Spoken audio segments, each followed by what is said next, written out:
This is the Informal Video Blog. In Part 4 of this vlog series, we will build upon the Expert Advisor code from Part 3. I call this part Finishing the EA Code. In this vlog, we will detect when a pending order was filled, delete the remaining pending order, and create a fixed trailing stop loss to let our profits ride. Now let's take a look at the additions to the code. To show the additions to the code from version 03 to 04, I will do a quick walkthrough summary using WinMerge. After this summary, I will go through the added code in more detail in MetaEditor. Remember that in WinMerge, changed code is highlighted yellow on both sides, and additions, or new code, is gray on the left side and yellow on the right side. We first see the addition of the fixed trailing points variable. Then we see that fixed trailing stop is no longer commented. We introduce the on-trade transaction event, which will tell us when one of our pending orders is filled. Fixed trailing stop keeps the stop loss a maximum defined distance from prices. I collapsed the broken out code back to a single line using the ternary operator. For me, this compact version, in this case, is simpler. Order delete pending deletes all pending orders. And finally, position modify in our EA changes the stop loss. I'm back in MetaEditor, and we're looking at the code for Rapid Doji EA04. We first see the addition of the fixed trailing points variable. The AR underscore at the beginning stands for adjust risk, for I have additional methods to adjust risk, and I like to keep these variables together. The underscore PTS at the end stands for points. In this case, I have a default value of 2,700 points, which for many ForEx pairs equates to 270 pips. Essentially, this variable says that we will keep the stop loss no more than 2,700 points away from prices.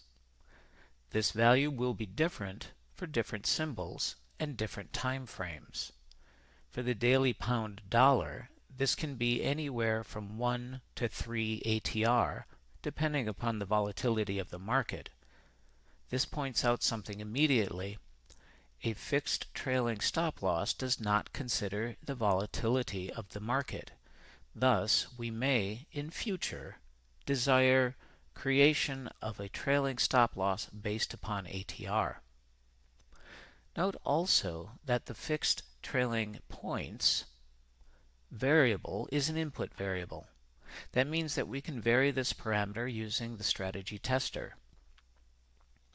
Now we jump to the on-tick event, where we see that the call to fixed trailing stop is no longer commented. Note that the function is called only on a new bar when a position is open. Thus, for this trailing stop method, we only adjust risk each bar. There are many ways a trailing stop can be designed. This is just one possibility. Let's take a look at the code now.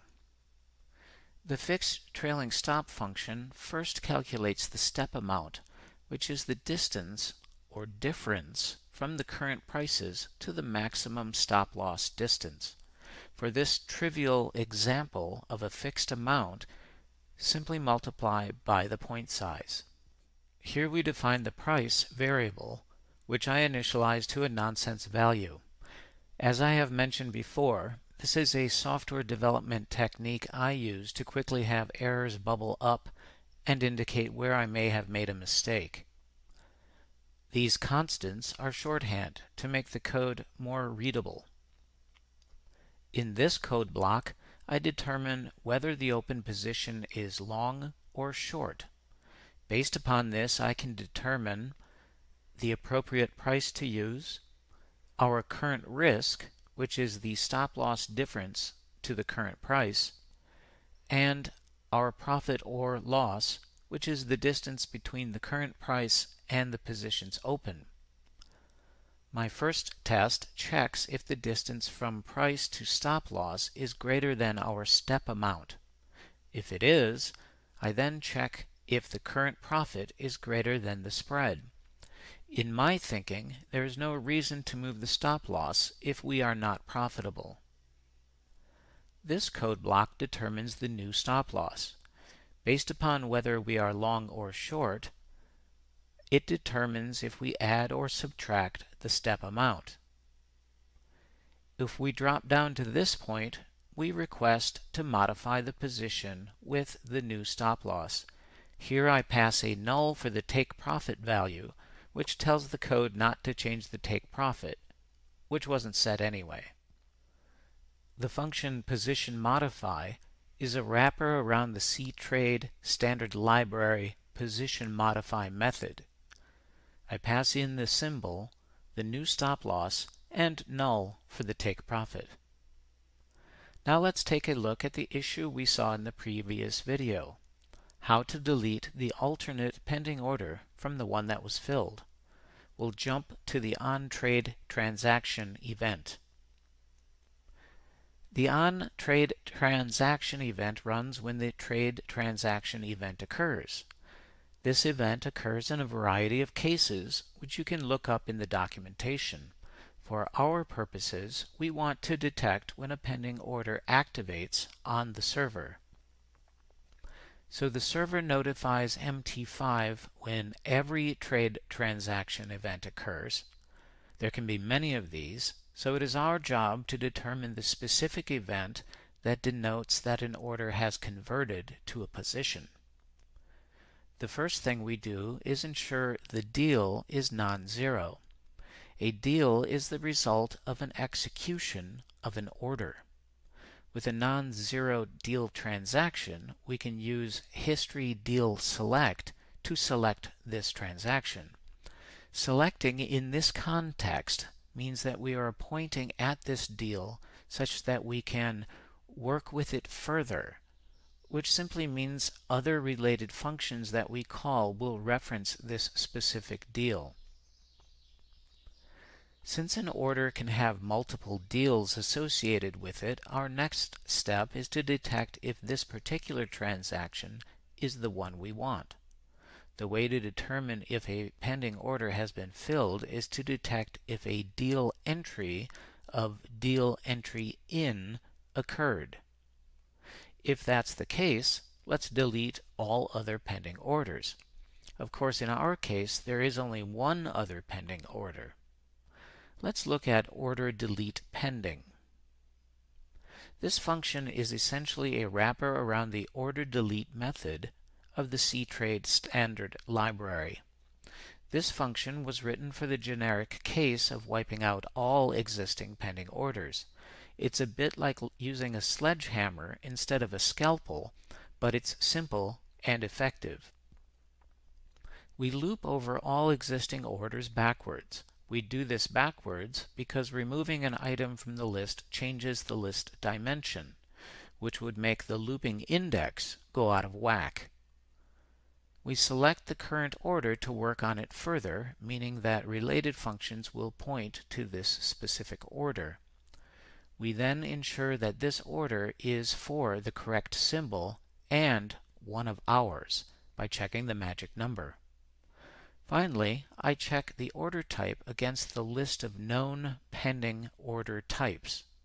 Again, this function takes a sledgehammer approach, meaning that I wipe out all pending orders, even though this particular EA only places buy stop and sell stop orders. Now I am back in MetaTrader 5. I will open the strategy tester by pressing Ctrl-R. I want to visualize, and I will use similar parameters that I used in the previous video. This time I want to check the Inputs tab to see the input parameters that I have set. These all look fine to start. After pressing the Start button, we get some actual trades, and the first two are profitable. If I scroll to the bottom of the History tab, I see that we are profitable over the entire testing period of 5 years. Excellent. Now let's take a look at the first trade by double-clicking on Deal 2, Order 2. Scroll back just a little to see the trade entry. We see a few things. 1. The yellow arrow pointing to our Doji bar.